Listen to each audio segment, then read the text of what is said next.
ओम शांति, ओम शांति, ओम शांति, ओम शांति, ओम शांति। ओम शांति। आज 25 अक्टूबर 2024। आज बाबा ने मीठी मधुर मुरली में बताया कि तुम बच्चों के दिल में खुशी के नगाड़े बजने चाहिए। खुशी के नगाड़े क्यों बजने चाहिए? क्योंकि बाबा आया है। हम आत्माओं का परम पिता परमात्मा खुद इस तरह पर आया है हम बच्चों को अपने साथ ले जाने के लिए। तो ये खुशी के नगाड़े हमारे अंदर बजने चाहिए, क्योंकि हम अपने घर जाएंगे। घर जाने में एक खुशी होती है ना सबको। तो अब घर जाने का समय आ गया है और बाप आए हैं लेने। साथ ही बाबा कहते कि परम पिता परमात्मा कहते ना कि दुनिया में उसकी नज़र पड़ जाए तो सब काम बन जाते हैं। तो बाबा आया है अब सारे विश्व को अपनी नज़र से निहाल करने। निहाल करना माना परिवर्तन करने। तो इसलिए गायन भी क्या है कि नज़र से निहाल किंदा सतगुरु स्वामी। तो कितने भाग्यशाली आत्माएं हैं कि उसकी नज़र हम बच्चों पर पड़ी है। सुनते हैं आज के डायरेक्ट ईश्वरीय महावाक्य। ओम शांति।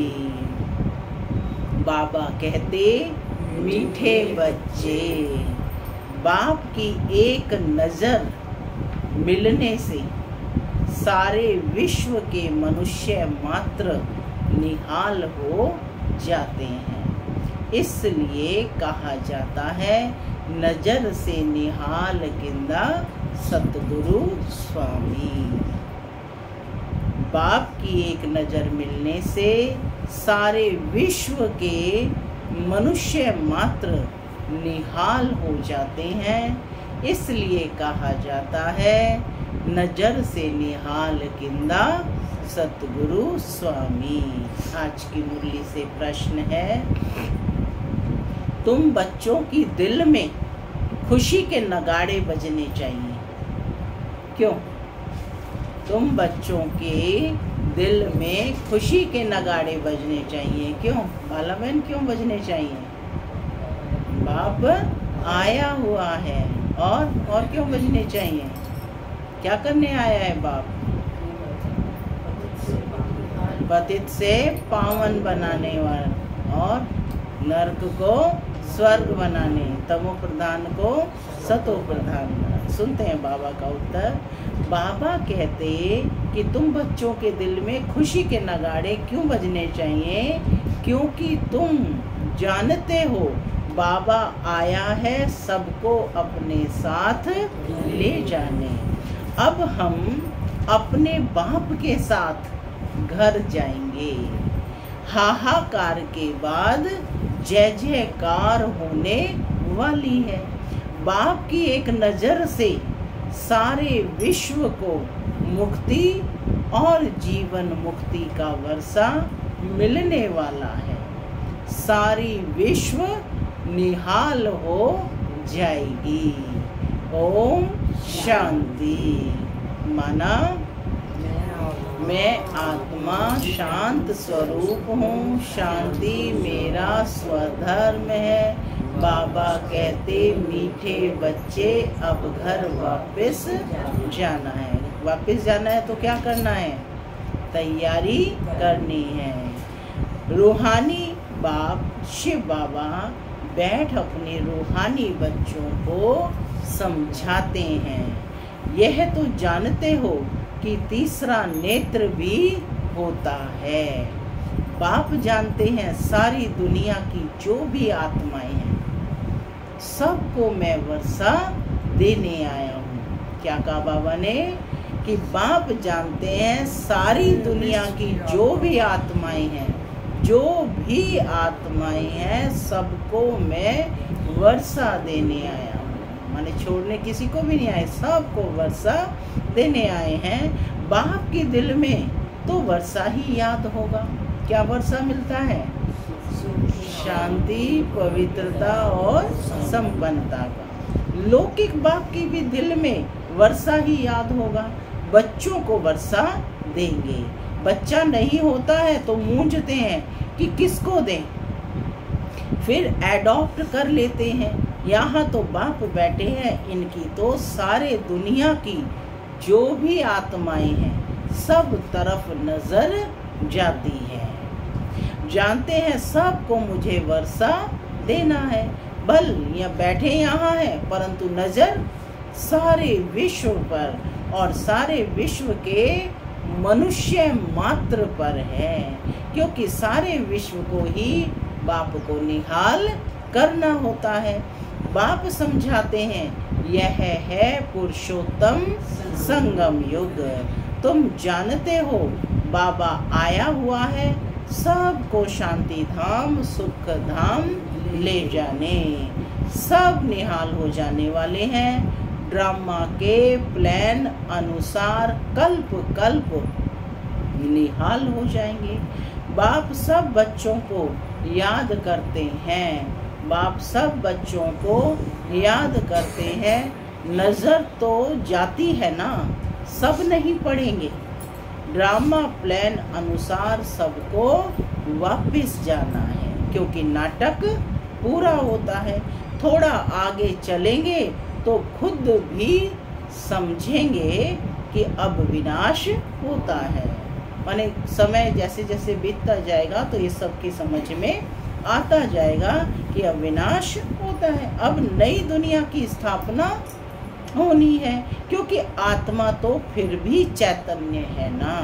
तो बुद्धि में आ जाएगा कि बाप आया हुआ है। पैराडाइज स्थापन होगा और हम शांति धाम में चले जाएंगे।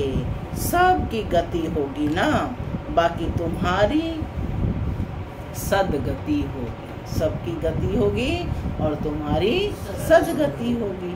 अभी बाबा आया हुआ है, हम स्वर्ग में जाएंगे, जय जयकार हो जाएगी। अभी तो बहुत हाहाकार है, कहाँ अकाल पड़ रहा है, कहाँ लड़ाई चल रही है, कहाँ भूकंप होते हैं, हजारों मरते रहते हैं। मौत तो होना ही है। सतयुग में ये सब बातें होनी नहीं। बाप जानते हैं कि अब मैं आ जाता हूँ, फिर सारे विश्व में जय जयकार हो जाएगी। मैं भारत में ही आऊँगा। कहाँ जाते हैं बाबा? तो बाबा कहते हैं कि मैं भारत में ही जाऊंगा। सारे विश्व में भारत जैसे एक गांव है। बाबा के लिए तो गांव ठहरा ना, बहुत थोड़े मनुष्य होंगे। सतयुग में सारी विश्व जैसे एक छोटा सा गांव था। अभी तो कितनी वृद्धि हो गई है। बाप की बुद्धि में तो सब है ना। अब बाप की बुद्धि में सब है। अब इस शरीर द्वारा बच्चों को समझा रहे हैं, माने ब्रह्मा के तन द्वारा हम बच्चों को समझा रहे हैं। तुम्हारा पुरुषार्थ वही चलता है जो कल्प कल्प चलता है। बाप भी कल्प वृक्ष का बीज रूप है। यह है कॉर्पोरियल झाड़, ऊपर में है इनकॉर्पोरियल झाड़। तुम जानते हो ये कैसे बना हुआ है। यानी यहाँ तो स्पष्ट दिख रहा है ना कॉर्पोरियल झाड़, और वह है गुप्त। यह समझ और कोई मनुष्य में नहीं है। बेसमझ और समझदारों का फर्क देखो। कहाँ समझदार स्वर्ग में राज्य करते थे, उनको कहा ही जाता है सचखंड हेवन। अभी तुम बच्चों के अंदर में बड़ी खुशी होनी चाहिए। क्यों होनी चाहिए? क्योंकि बाबा आया हुआ है। ये पुरानी दुनिया तो जरूर बदलेगी। जितना जितना जो पुरुषार्थ करेंगे उतना उतना पद पाएंगे। बाप तो पढ़ा रहे हैं। यह तुम्हारी स्कूल तो बहुत वृद्धि को पाती रहेगी। बहुत हो जाएंगे। सबका स्कूल इकट्ठा थोड़े ही होगा, इतने रहेंगे कहाँ। तुम बच्चों को याद है अभी हम जाते हैं सुख धाम। जैसे कोई भी विलायत में जाते हैं तो 8-10 वर्ष जाकर रहते हैं और फिर आते हैं भारत में। भारत तो गरीब है, विलायत वालों को यहाँ सुख नहीं आएगा। वैसे तुम बच्चों को भी यहाँ सुख नहीं है। तुम जानते हो हम बहुत ऊंची पढ़ाई पढ़ रहे हैं जिससे हम स्वर्ग के मालिक देवी देवता बनते हैं। वहाँ कितने सुख होंगे, उस सुख को सभी याद करते हैं। यह गांव यानी कलयुग तो याद आ भी नहीं आ सकता, इनमें तो अथाह दुख है। इस रावण राज्य में पतित दुनिया में आज अपरम अपार दुख है, कल फिर अपरम अपार सुख होंगे। हम योग बल से अथाह सुख वाली दुनिया स्थापन कर रहे हैं। यह राजयोग है ना। कौन सी पढ़ाई पढ़ रहे हैं? राजयोग। बाप खुद कहते हैं कि मैं तुमको राजाओं का राजा बनाता हूँ। तो ऐसा बनाने वाले टीचर को याद करना चाहिए ना। करना चाहिए या नहीं करना चाहिए? टीचर बगैर बैरिस्टर, इंजीनियर आदि थोड़े ही बन सकते हैं। यह फिर है नई बात। आत्माओं को योग लगाना है परमात्मा बाप के साथ, जिससे ही बहुत समय अलग रहे हैं। बहुकाल, बाबा ने स्पष्ट किया कि बहुकाल क्या है, वह भी बाप आपे ही समझाते रहते हैं। मनुष्य तो लाखों वर्ष आयु कह देते हैं। बाप कहते हैं बहुकाल का भी मतलब बाबा ने स्पष्ट कर रहे हैं कि मनुष्य तो लाखों वर्ष आयु कह देते हैं। बाप कहते नहीं, यह तो 5000 वर्ष बाद तुम जो पहले पहले बिछड़े हो वही आकर बाप से मिलते हो। तुमको ही पुरुषार्थ करना है। मीठे मीठे बच्चों को कोई तकलीफ नहीं देते हैं, सिर्फ कहते हैं अपने को आत्मा समझो। जीव आत्मा है ना, आत्मा अविनाशी है और जीव विनाशी है। जीव शरीर को कहते हैं ना। आत्मा एक शरीर छोड़ दूसरा लेती है। आत्मा कभी पुरानी नहीं होती है। वंडर है ना, हर चीज पुरानी और नई होती है, लेकिन आत्मा कभी पुरानी नहीं होती है। पढ़ाने वाला भी वंडरफुल है और ये पढ़ाई भी वंडरफुल है। किसको भी याद नहीं, भूल जाती है। वंडर है ना, इतना पावा पढ़ाते हैं और बच्चे भूल जाते हैं। आगे जन्म में क्या पढ़ते थे, किसको याद है क्या? इस जन्म में तुम पढ़ते हो, रिजल्ट नई दुनिया में मिलती है। पढ़ाई इस जन्म में और रिजल्ट नई दुनिया में मिलती है। ये सिर्फ तुम बच्चों को पता है, ये याद रहना चाहिए। अभी यह है पुरुषोत्तम संगम युग। बाबा समय की पहचान दे रहे हैं कि समय कौन सा चल रहा है, पुरुषोत्तम संगम। हम नई दुनिया में जाने वाले हैं। कहाँ जाने वाले हैं?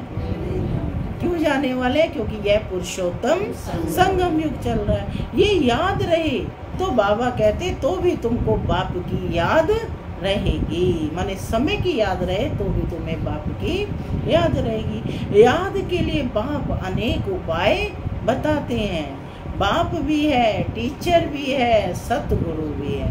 देखो बाबा कितनी युक्तियां बताते हैं कि बच्चे किसी न किसी तरह बाप को याद रखें। तीनों रूप में याद करो, बाप, टीचर और सतगुरु, तीनों रूप में याद रखो। कितनी युक्तियां दे रहे हैं बाप याद करने की, परंतु माया बुला देती है। बाप जो नई दुनिया स्थापन करते हैं, बाप ने ही बताया है कि यह पुरुषोत्तम संगम युग है। यह याद करो, फिर भी याद क्यों नहीं कर सकते हो? बाबा वंडर खा रहे हैं कि फिर भी याद क्यों नहीं कर सकते हो। युक्तियां बतलाते हैं याद की, फिर साथ साथ कहते भी हैं कि माया बड़ी दुष्टर है, घड़ी घड़ी तुमको भुलाएगी और देह अभिमानी बना देगी।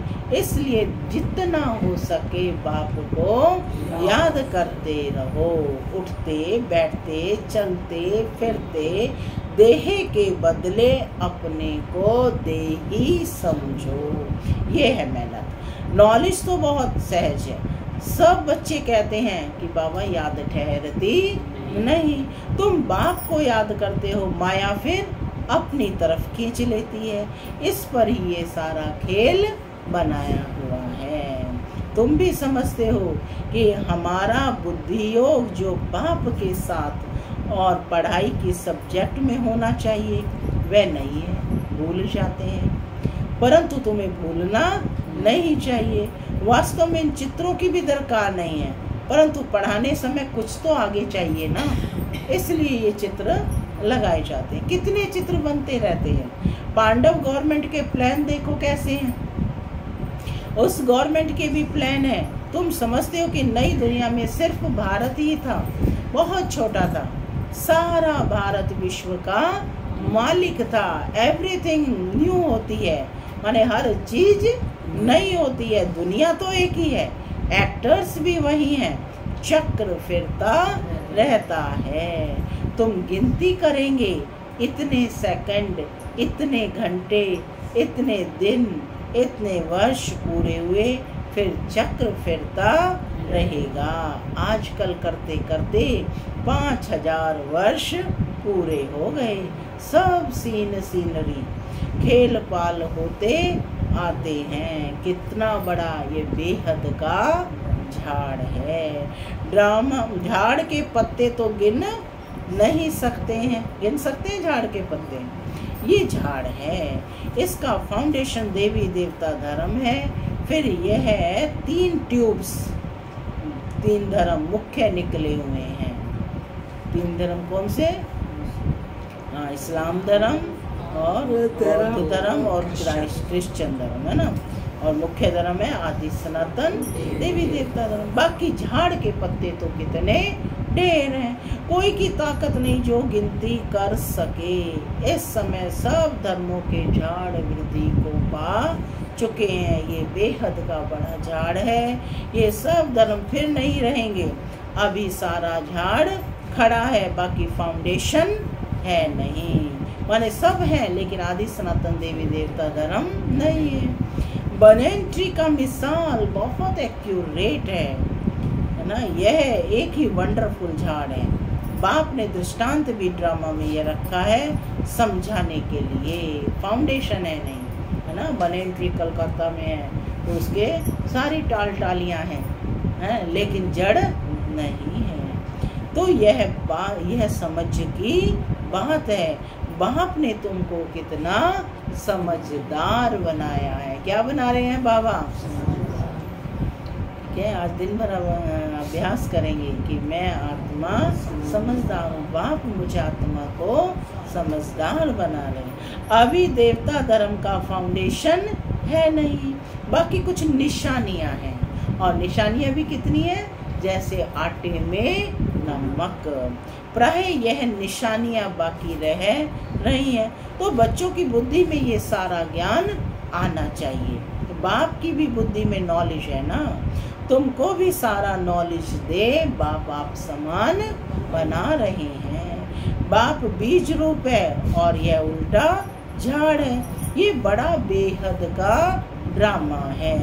अभी तुम्हारी बुद्धि ऊपर चली गई है क्योंकि बीज कहाँ है? ऊपर। तुमने बाप को रचना को जान लिया है। भल शास्त्रों में है कि ऋषि मुनि कैसे जानेंगे? एक भी जानता हो तो परंपरा चले, दरकार ही नहीं। जबकि सदगति हो जाती है, बीच में कोई भी वापस नहीं जा सकता। नाटक पूरा हो तब तक सब एक्टर्स यहाँ होने हैं। जब तक बाप यहाँ है, जब वहाँ बिल्कुल खाली हो जाएंगे तब तो शिव बाबा की बारात जाएगी। बाबा ने स्पष्ट किया है, फिर से सुनेंगे। एक भी जानता हो तो परंपरा से चले। तो बाबा कहते दरकार ही नहीं। जबकि सदगति हो जाती है तो बीच में भी कोई नहीं जा सकता। नाटक पूरा हो तब तक सब एक्टर्स यहाँ होने, माने लास्ट स्टेज पर सारे एक्टर्स यहीं पर होने। कभी देख रहे हैं दुनिया में चारों तरफ मनुष्य ही मनुष्य नजर आ रहे हैं। सब आत्माएं धरा पर आ चुकी। जब तक बाप यहाँ है, जब वहाँ बिल्कुल खाली हो जाएंगे तब तो शिव बाबा की बारात जाएगी। पहले से तो नहीं जाकर बैठेंगे, या पहले जाकर बैठ जाएंगे। तो बाप सारी नॉलेज बैठ देते हैं। ये वर्ल्ड का चक्र कैसे रिपीट होता है? सतयुग, त्रेता, द्वापर, कलयुग और फिर होता है संगम। गायन है, परंतु संगम युग कब होता है ये किसी को पता नहीं है।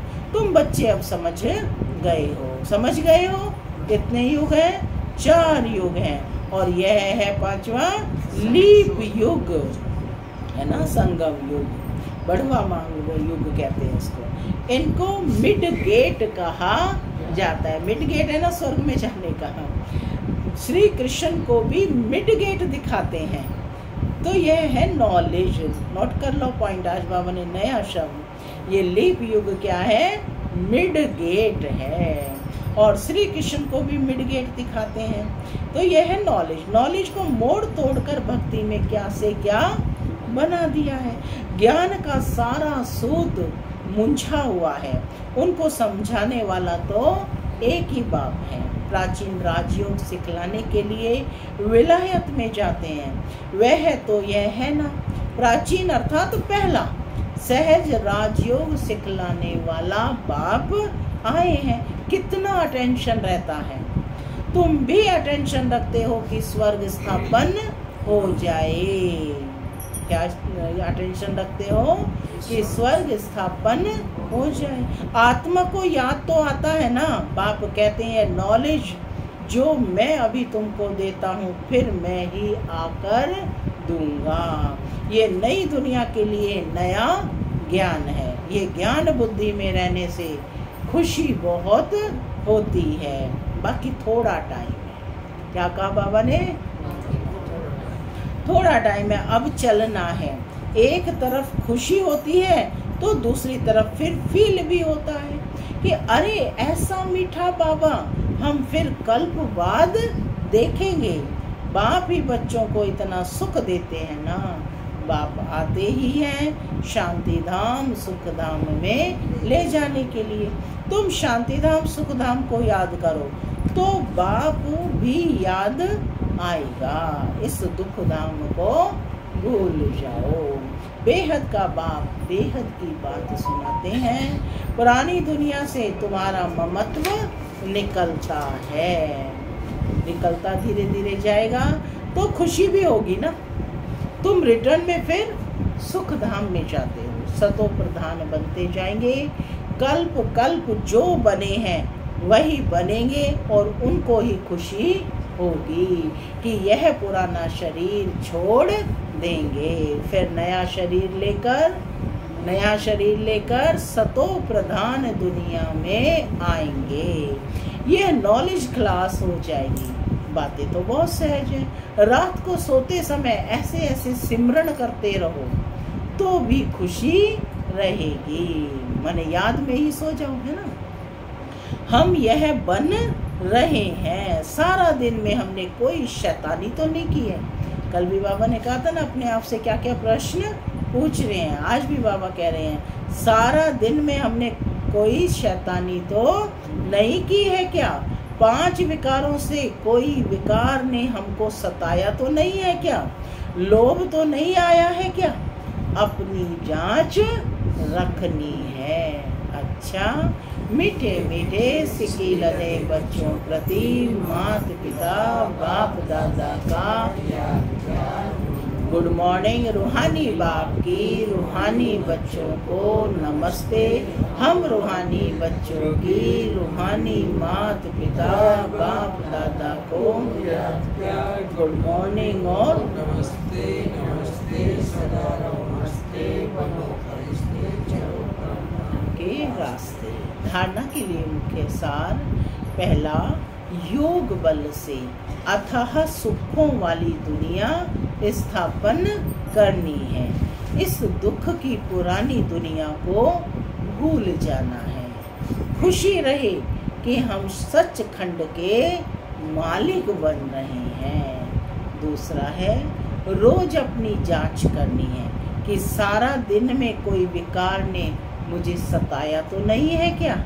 कोई शैतानी का काम तो नहीं किया है क्या। लोभ के वश तो नहीं हुए हैं क्या? अपने आप बाबा ने प्रश्न दिए हैं, इनको पूछना है ना, और अपने उत्तर खोजने हैं। आज का वरदान है, वरदाता द्वारा सर्वश्रेष्ठ संपत्ति का वरदान प्राप्त करने वाले संपत्तिवान भव। पुनः सुनेंगे, वरदाता द्वारा सर्वश्रेष्ठ संपत्ति का वरदान प्राप्त करने वाले संपत्तिवान भव। आज बाबा संपत्तिवान भव का वरदान दे रहे हैं। किसी के पास अगर सिर्फ स्थूल संपत्ति है तो भी सदा संतुष्ट नहीं रह सकते। स्थूल संपत्ति के साथ साथ अगर सर्व गुणों की संपत्ति, सर्व शक्तियों की संपत्ति और ज्ञान की श्रेष्ठ संपत्ति नहीं है तो संतुष्टता सदा नहीं रह सकती। आप सबके पास तो यह सब श्रेष्ठ संपत्तियां हैं। सारी दुनिया वाले सिर्फ स्थूल संपत्ति वालों को संपत्तिवान समझते हैं, लेकिन वरदाता बाप द्वारा आप बच्चों को सर्वश्रेष्ठ संपत्तिवान भव का वरदान मिला हुआ है। स्लोगन है, सच्ची साधना द्वारा हाय हाय को वाह वाह में परिवर्तन करो। सच्ची साधना के द्वारा हाय हाय को वाह वाह में परिवर्तन करो। ओम शांति, ओम शांति।